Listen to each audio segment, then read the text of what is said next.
چکے ہیں. اب چند اشعار نعتیہ کلام کے سماعت فرمائیں. ایک شاعر ہے کہ جس نے کہا کہ جنت میں وہ رسول ہمارا نہ جائے گا جب تک ہر ایک امتی بخشا نہ جائے گا. یہ نعت خواں ہمیں سناتے گئے، ہمیں نعت خواں سناتے گئے، مقرر بتاتے گئے کہ کچھ کرو نہ کرو، کچھ کرو نہ کرو تمہاری بخشش تو ہوئی جائے گی. لیکن وہی مقرر یہ نہیں بتایا کہ قبر میں تمہاری پھسلیوں کو توڑ دیا جائے گا، تمہاری ہڈیوں کو ریزہ ریزہ کر دیا جائے گا. دنیا میں تھوڑی سی مصیبت آتی ہے تو تم آہ و بقا کرنے لگتے ہو، چیخنے لگتے ہو، چلانے لگتے ہو ڈر کے مارے. در بدر یہاں بیمار ہیں تو یہاں شفا نہیں ہو رہا، فلاں جگہ چلے جاؤ. گھر چھوڑ دیا، یہاں اگر کسی کی موت ہو گئی تو یہاں سے دوسرے گاؤں چلے گئے. اب وہاں موت ہو گئی تو پھر اپنے گاؤں آ گئے، پھر یہاں موت ہوئی تو پھر تیسرے گاؤں چلے گئے. تو ڈر کا یہ عالم ہے، لیکن نیکی کمانے کی اور عبادت کرنے کی کسی کو فکر نہیں. تو مفتی صاحب آ چکے ہیں، چند اشعار سن لیجئے چونکہ تقریر کے بعد پھر تقریر. اب اذان کا وقت ہو ہی گیا، اب نماز کے بعد مفتی صاحب، اذان کے بعد مفتی صاحب جو ہے اپنا بیان.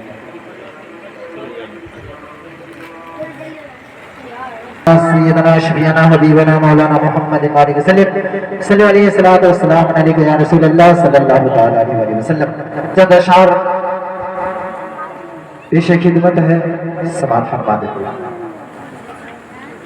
ارشاد کبریا ہے یہ فرمان مصطفیٰ، حی علی الصلاۃ حی علی الفلاح. ارشاد کبریا ہے یہ فرمان مصطفیٰ، حی علی الصلاۃ حی علی الفلاح.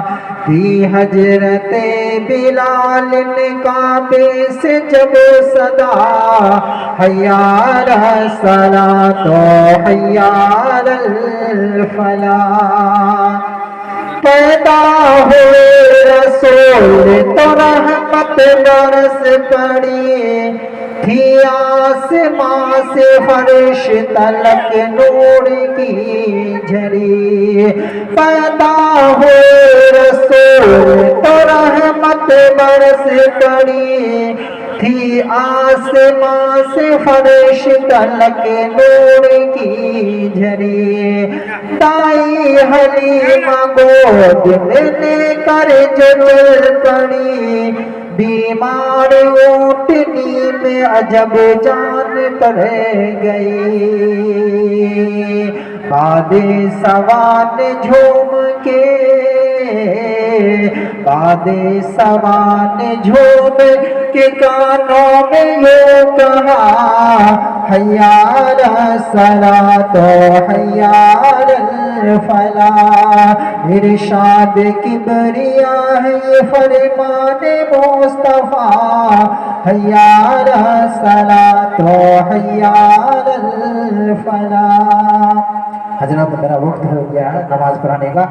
آئیے حضرت علامہ مولانا مفتی نہال اختر صاحب جو اس علاقے میں مشہور و معروف مقرر ہیں، یہ بہترین خطابت کرتے ہیں، لوگوں کے ذہن کو اپنی طرف کھینچ لیتے ہیں، متوجہ کر لیتے ہیں، اور لوگ سنجیدگی سے ان کے بیان کو سنتے ہیں. اور اللہ تبارک و تعالیٰ نے یہ ہنر ان کو دی ہے کہ کہیں بھی لوگ اگر گفتگو کرتے رہیں گے تو اگر ان کے بیان 2 منٹ سن لیں تو پوری تقریر ان کی بیٹھ کر کے سن لیں گے، اس لیے کہ ان کی آواز میں وہ مٹھاس ہے، انداز میں وہ مٹھاس ہے، اور وہ بہترین بیان یہ کرتے ہیں کہ آپ کا دل جو ہے سن کر کے باغ باغ ہو جائے گا. ان کا استقبال کر لیجیے. نعرہ تکبیر، اللہ اکبر. تھوڑی سی آواز اور بلند کر لیجیے، وقت نہیں ہے. نعرہ تکبیر، نعرہ رسالت. مسلک اعلیٰ حضرت علامہ و مولانا مفتی نہال اختر صاحب کی نعرہ تکبیر، نعرہ رسالت.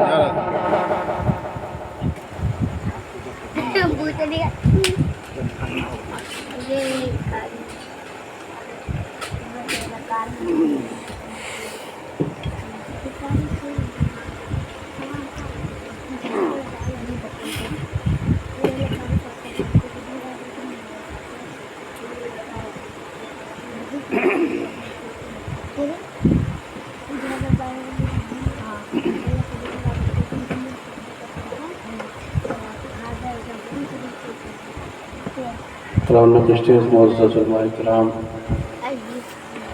سامعین نظام، پردہ نشین، خواتین اسلام، السلام علیکم ورحمۃ اللہ وبرکاتہ۔ وعلیکم السلام ورحمۃ اللہ۔ الحمدللہ رب العالمین۔ ٹھیک ہے، آواز ایک دم صحیح، آواز بالکل صحیح ہے۔ الحمدللہ رب العالمین والصلاة والسلام علی سید الانبیاء والمرسلین وعلی آلہ واصحابہ اجمعین، اما بعد۔ فاعوذ باللہ من الشیطان الرجیم، بسم اللہ الرحمن الرحیم۔ ہن لباس لکم وانتم لباس لہم۔ بابو یہ گوج جو بن گئی بند کرتا ہے، صاف ہوا ایک دو گونج سب کو بیس اس کم کر دو۔ معزز سامعین اکرام، آج کی یہ محفل شادی کے مبارک موقع سے منعقد ہوئی ہے، اور اس وقت ہم تمامی حضرات یہاں پہ موجود ہیں۔ سب سے پہلا کام یہ ہے کہ دل سے ہم سارے لوگ یہ دعا کر دیں کہ اللہ رب العزت اس محفل کو قبول فرمائے، اور جو شادی خانہ آبادی ہونے جا رہی ہے اللہ رب العزت اس میں خیر و برکت پیدا فرمائے، میاں بیوی کے درمیان سچی محبت پیدا فرما دے، اور سکون کے ساتھ میاں بیوی کو زندگی گزارنے کی توفیق عطا فرما دے۔ قرآن مقدس کی جس آیت کو میں نے پڑھا ہے، میں اس کی روشنی میں چند باتیں آپ کے سامنے رکھوں گا۔ بنیادی طور پر ایک بات آپ ذہن نشین کر لیں کہ شادی کا جو طور طریقہ ہے، جو سسٹم ہے، اللہ رب العزت نے اس لیے اس کو لاگو کیا ہے تاکہ نسل کی حفاظت ہو سکے اور انسانیت کی کا جو سلسلہ ہے وہ دراز ہوتا رہے، چلتا رہے۔ اسی لیے اللہ رب العزت نے شادی کو رکھا ہے۔ دوسری جو قومیں ہیں، بہت ساری ایسی دوسری قومیں دنیا میں آپ کو مل جائیں گی جن کا کہنا یہ ہے کہ شادی سے بہتر ہے کہ آدمی کمارا رہ جائے۔ بہت سارے لوگ ہیں ایسے، جیسے عیسائی لوگ ہیں جس کو کرسچن کہتے ہیں۔ یہ عیسائی لوگوں کے یہاں تصور پایا جاتا ہے، وہ کہتے ہیں کہ شادی کرنا گناہ نہیں ہے، شادی کر سکتے ہیں، لیکن بہتر یہ ہے، خیر کا کام یہ ہے کہ آدمی کمارا رہ جائے۔ تو ان کے یہاں جو مذہبی لوگ ہوتے ہیں، جن کے اندر مذہب کی ذرا زیادہ پکڑ ہوتی ہے، ایسے لوگ شادی نہیں کرتے ہیں۔ عورتوں کو بھی رکھا جاتا ہے کنواری بنا کر کے، اور مردوں کو بھی کنوارا بنا کے رکھا جاتا ہے۔ وہ پڑھتے لکھتے ہیں، سارا کچھ کرتے ہیں، کام دھام سب کرتے ہیں، مگر وہ جو کماتے ہیں وہ اپنی قوم کے لیے دان کر دیتے ہیں، جو کچھ اس کے پاس ہوتا ہے وہ اپنی قوم کے لیے خرچ کر دیتے ہیں۔ ان کا اپنا معاملہ یہ ہوتا ہے کہ وہ شادی وغیرہ نہیں کرتے۔ ان کا کہنا یہ ہے کہ شادی جب انسان کرے گا تو بیوی کا ٹینشن ہے، بیوی بیمار ہو گئی، بچہ بیمار ہو گیا، پورا گھر ہے، یعنی انسان الجھ جاتا ہے، اور الجھنے کے بعد پھر وہ کہیں کا نہیں رہتا ہے۔ تو عیسائیوں کے یہاں یہ تصور پایا جاتا ہے کہ شادی نہیں کرنا چاہیے، اور بھی دیگر بہت سارے مذاہب ہیں جو یہ کہتے ہیں کہ شادی نہیں کرنا چاہیے، آدمی کو مجرد بن کے رہنا چاہیے، کمارا بن کے رہنا چاہیے۔ اس سلسلے میں ہمارا جو مذہب ہے، مذہب اسلام، وہ سختی سے اس بات کو رد کرتا ہے۔ اسلام کہتا ہے کہ ہر انسان کی یہ ذمہ داری ہے کہ اللہ نے اگر صلاحیت دیا ہے تو وقت پر شادی کر لے۔ صلاحیت کا کچھ جو اللہ کے نبی نے شرط رکھا ہے صلاحیت میں، کہ وہ مرد شادی کرے گا جو اتنا کما لیتا ہو کہ اپنی بیوی کا خرچہ پورا کر سکے، دال روٹی کا انتظام بیوی کے لیے کر سکتا ہو، اس کے لیے شادی ہے۔ اور جو ایک دم کنگال ہو، جس کے پاس چوبنی نام کی چیز اپنے پاس نہیں ہے، تو شادی کر لے گا تو بیوی کو کہاں سے کھلائے گا؟ تو شریعت نے ایسے لوگوں کو شادی سے منع کر دیا ہے۔ وہ پھر شادی کرے گا تو گنہگار ہوگا. مگر جس آدمی کے پاس حیثیت ہے، استطاعت ہے، 2 روٹی کا انتظام کر سکتا ہے، اللہ کے نبی نے ایسے لوگوں پر یہ لازم کر دیا ہے کہ وہ شادی کرے. اور لازم ہی نہیں کیا بلکہ اللہ کے نبی نے فرمایا النکاح من الایمان، شادی کرنا یہ آدھا ایمان ہے. اگر کوئی شادی نہیں کرتا ہے استطاعت کے باوجود تو اس کا ایمان ناقص ہے، ایمان کمزور ہے. اللہ کے نبی فرماتے ہیں کہ انسان کے اندر اگر صلاحیت ہے تو شادی اس کو کرنی چاہیے. میں یہاں پر آج آپ کو ایک عجیب بات کہنے جا رہا ہوں. بات چونکہ لمبی گفتگو میں کروں گا نہیں، موسم کا مزاج کچھ عجیب بنا ہوا، ہو سکتا ہے موسم جو ہے یہ ابھی تک تو بہت اچھا ہے، ایک دم گرمی غائب ہو گئی، اب سکون مل گیا ہے. لیکن یہ زیادہ ہو جائے گا تو پھر دقت ہے، بارش ہو جائے گی، پریشانی بڑھ جائے گی صاحب خانہ کی. پروگرام ایسے بھی لمبا نہیں ہوتا ہے، شادی کا پروگرام کا مطلب ہی ہوتا ہے کہ شارٹ کٹ. میں یہاں پر 2-3 ضروری باتیں آپ تک رکھتا ہوں سمجھیں. آپ نے کہاوت سنا ہوگا کہ 3 چیزیں بہت خطرناک ہیں، زن، زر، زمین. کہتے ہیں نا زن کا معنی بیوی، زر کے معنی روپیہ پیسہ، اور زمین تو آپ جانتے ہی ہیں. تو 3 چیزیں تباہی لاتی ہیں. عورت کی وجہ سے بھی تباہی آتی ہے، پیسے کی وجہ سے بھی تباہی آتی ہے، اور زمین بھی تباہی کی چیز ہے. ابھی ذرا سا حکومت نے کہا کہ زمین کے کاغذات ٹھیک ہوں گے، سروے ہوگا. دیکھ لیجئے تب کوئی ایسا گاؤں نہیں ہے جہاں فتنہ نہیں بنا ہوا ہے. باپ نے زمین کو بیچ دیا تھا، بیٹا کہتا ہے زمین ہماری ہے. کاہے؟ سامنے والے نے بھروسہ کر لیا. ہوتا نا بدلین کر لیتے ہیں کبھی کچھ لوگ.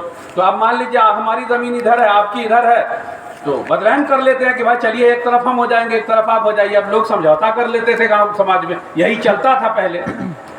اب کسی کا گھر بنا ہوا ہے، باپ سمجھوتا کر کے قبر میں چلا گیا، بیٹا کھڑا ہوا ہے، نہیں اس گھر میں ہماری زمین نکل رہی ہے، ہم کو چاہیے.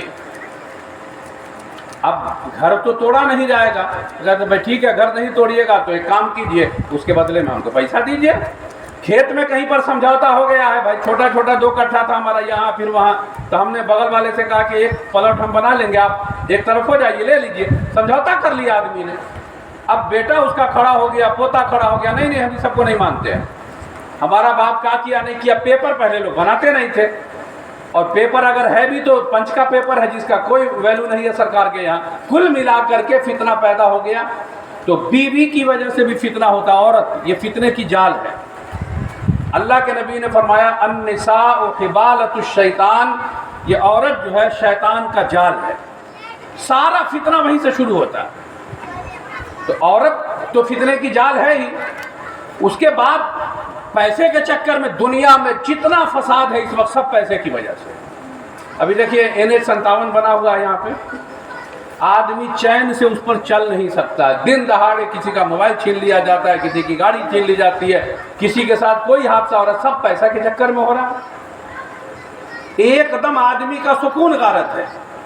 غریب ہو امیر ہو، بغیر تالے کے نہ گھر کا بکسا رکھ سکتا ہے، نہ بغیر تالے کے گھر کا دروازہ رکھ سکتا ہے. سب پہ تالا جڑا ہوا ہے. اور چور کوئی الگ سے نہیں ہے، ہم ہی لوگوں میں چور بھی ہے. ذرا سا موقع ملے گا چوری کر لیں گے. ابھی آپ جائیے 500 کا نوٹ ادھر گرا دیجئے، 2 منٹ میں آئیے غائب ہو جائے. یعنی جس کی نگاہ پڑتی ہے اس کو لگتا ہے کہ مال مفت دل بے رحم ڈال لو جیب میں. تو عورت بھی فتنے کی جڑ ہے. اور عورت کا فتنہ تو سمجھانے کی ضرورت نہیں ہے. 4 بھائی بڑی محبت سے رہ رہا ہے. ایسی محبت ہے کہ پورا گاؤں مثال دیتا ہے کہ فلاں بھائیوں کو دیکھو، ایک کو چوٹ لگتی ہے تو دوسرے کو درد ہوتا ہے، دوسرے کو چوٹ لگے تو تیسرے کو درد ہوتا ہے. ایک دم ایسا لگتا ہے جیسے چاروں بھائی 4 بدن اور 1 جان ہے. ایسا لگتا ہے نا. مگر اسی میں سے ایک کی شادی ہوئی. اب شادی ہوئی تو ماں باپ وہی ہیں، بھائی بہن سب وہی ہیں. ایک عورت گھر میں آئی اور اس ایک عورت نے آ کر کے گھر میں تماشا مچا دیا. ایسا طوفان کھڑا کر دیا کہ اب بھائی بھائی کو دیکھنے کے لیے تیار نہیں ہے. بیٹا باپ سے لڑ گیا، باپ بیٹے سے لڑ گیا، ماں بیٹے میں لڑائی ہے. پورے گھر میں فتنہ بن گیا. جڑ کون ہے؟ عورت. ایک عورت گھر میں آئی، پورے گھر میں جو محبت کی شیرینی گھلی ہوئی تھی سب کو تباہ و برباد کر کے رکھ دیا. تو عورت جو فتنے کی جڑ ہے، کسی بھی گھر میں، کسی بھی خاندان میں، آپ دنیا کے کسی کونے میں چلے جائیے، عورت آپ کو تباہی کا ذریعہ ملے گی، الا ماشاء اللہ. اب 2% 4% عورتیں ایسی بھی ہوتی ہیں کہ گھر میں اگر فتنہ ہو تو وہ اپنی محبت سے اس فتنے کو دور کر کے اور انسانیت والی چیز پیدا کر دیتی ہے، تو ایسا بہت کم ہوتا ہے نا۔ بنیادی طور پر یہ چیز ہے کہ عورت فتنوں کی جڑ ہے اور ساری بیماری پریشانی کا جو حصہ وہیں سے ہے۔ میں ایک مثال دیتا ہوں، آپ سمجھ جائیے۔ بنی اسرائیل میں ایک عبادت گزار تھا، اتنا نیک، اتنا دیندار، اتنا پرہیزگار کہ دور دور تک اس کا چرچا تھا۔ اس کی پرہیزگاری کی وجہ سے دور دور تک اس کا چرچا تھا۔ ایک آدمی تھا بیچارہ اس زمانے میں، اس کے پاس ایک بہن تھی، بقیہ سارے لوگ نہیں تھے خاندان میں، ایک بہن تھی۔ اس کو یہ لگا کہ بہن کے لیے تو اب ہم کمانے کہیں جائیں گے تو پھر بہن کہاں رہے گی، تو اس کے دماغ میں آیا کہ جوان بہن ہے اور اس علاقے میں بلکہ چاروں طرف اطراف میں یہ جو عابد ہے اس سے بہتر تو کوئی ہے نہیں۔